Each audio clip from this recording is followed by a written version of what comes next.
Assalamualaikum warahmatullahi wabarakatuh. Anakku yang soleh solehah, apa kabarnya? Mudah-mudahan kalian senantiasa dalam keadaan sehat walafiat ya nak ya. Oke anakku sekalian, burung bio burung belibis, buah naga dimakan ulat. Tonton videonya sampai habis, semoga bermanfaat. Oke anakku sekalian, sebelumnya marilah pembelajaran ini kita awali dengan membaca doa terlebih dahulu.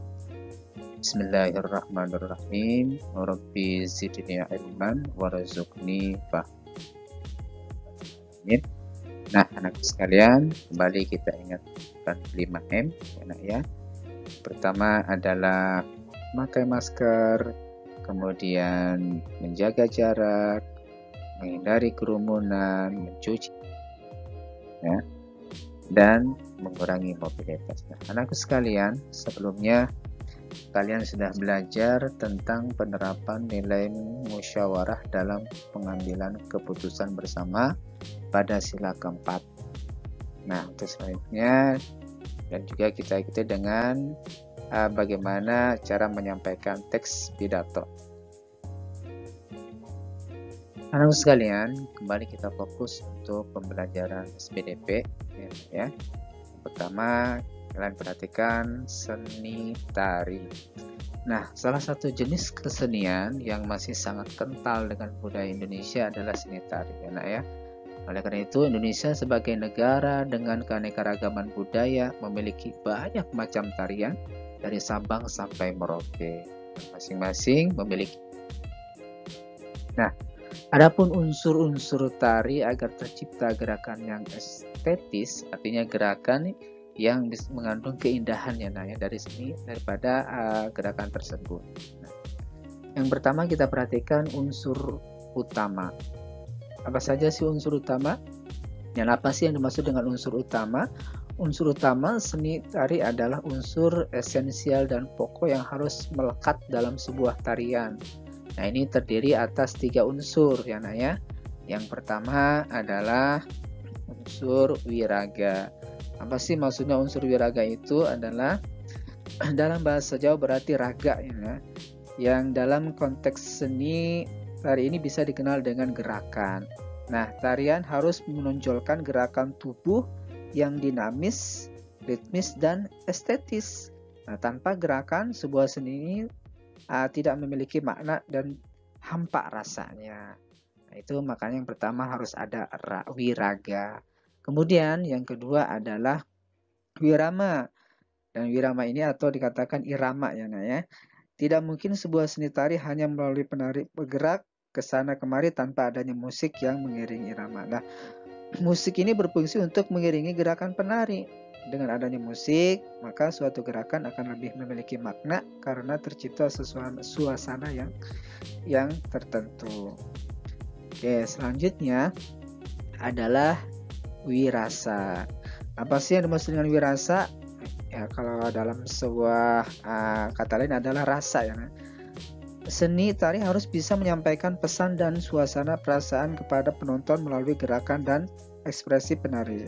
Nah, oleh karena itu, seorang penari harus bisa menjiwai dan mengekspresikan tarian tersebut melalui mimik wajah dan pendalaman karakter. Anak-anak sekalian, kemudian yang kedua adalah unsur tambahan. Unsur tambahan itu apa sih yang dimaksud unsur tambahan? Unsur tambahan adalah pelengkap dari ketiga unsur seni di atas tadi. Oleh karena itu, unsur tambahan yang harus diperhatikan adalah yang pertama adalah tata rias dan kostum. Nah, tata rias kostum ini adalah yang sesuai dengan tarian dan karakter yang dibawakan oleh penari. Nah, ya, itu yang pertama harus ada tata rias dan kostum. Kemudian yang kedua adalah pola lantai. Nah, tarian akan indah apabila penari bisa menguasai pola lantai. Tidak hanya melulu berada di tengah panggung, tapi juga bergerak ke sana kemari sehingga tidak membuat penonton bosan karena karena menonton tersebut.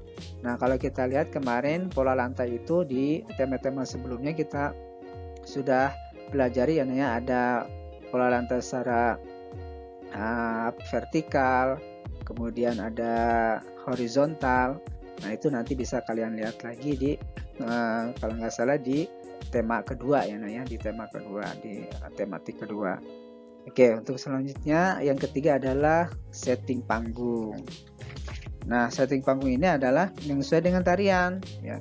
Artinya tidak terlalu sempit dan tertata rapi sehingga akan menimbulkan kesan pada penonton. Nah, itu yang ketiga. Kemudian yang keempat adalah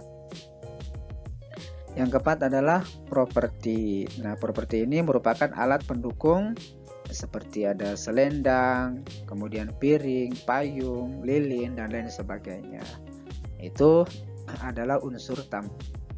Nah, anak sekalian, selanjutnya kita fokus ke bahasa Indonesia ya, nak ya. Itu dengan menyimak teks pidato. Nah, bagaimana cara menyimak teks pidato dengan baik? Yang pertama adalah mendengarkan dengan seksama. Ketika seorang narator menyampaikan pidatonya, kita sebagai audiens berarti harus mendengarkan dengan seksama, dengan baik. Nah, ketika seorang narator menyampaikan isi ceramahnya. Yang kedua adalah mencoba memahami pokok pikiran dan ide utama pembicara. Ya, kita pahami apa yang disampaikan sama narator. Ya, sehingga kita bisa memahami apa yang disampaikannya. Kemudian yang ketiga adalah membuat catatan jelas dan singkat. Nah, ketika seorang narator kemudian dia berpidato ya, menyampaikan isi materinya, nah kita sebagai audiens, nah kita bisa mengambil garis besar apa yang disampaikan sama penceramah tadi sehingga apa yang disampaikan sama sama narator, kita bisa mengambil manfaatnya atau faedahnya dari beliau dan juga kita bisa mengamalkannya daripada isi pidato tersebut. Nah, menurut sekalian ini adalah contoh teks pidato ya. Nah, ini kalian nanti bisa lihat di halaman 108. Nah, seperti ini contohnya. Assalamualaikum warahmatullahi wabarakatuh, murid-murid yang Bapak sayangi. Pertama-tama, marilah kita panjatkan puji dan syukur kehadirat Allah Subhanahu wa taala atas limpahan rahmat dan hidayatnya sehingga kita dapat berkumpul di tempat ini dengan keadaan sehat. Nah, itu pembukaan. Ini kemudian anak-anakku sekalian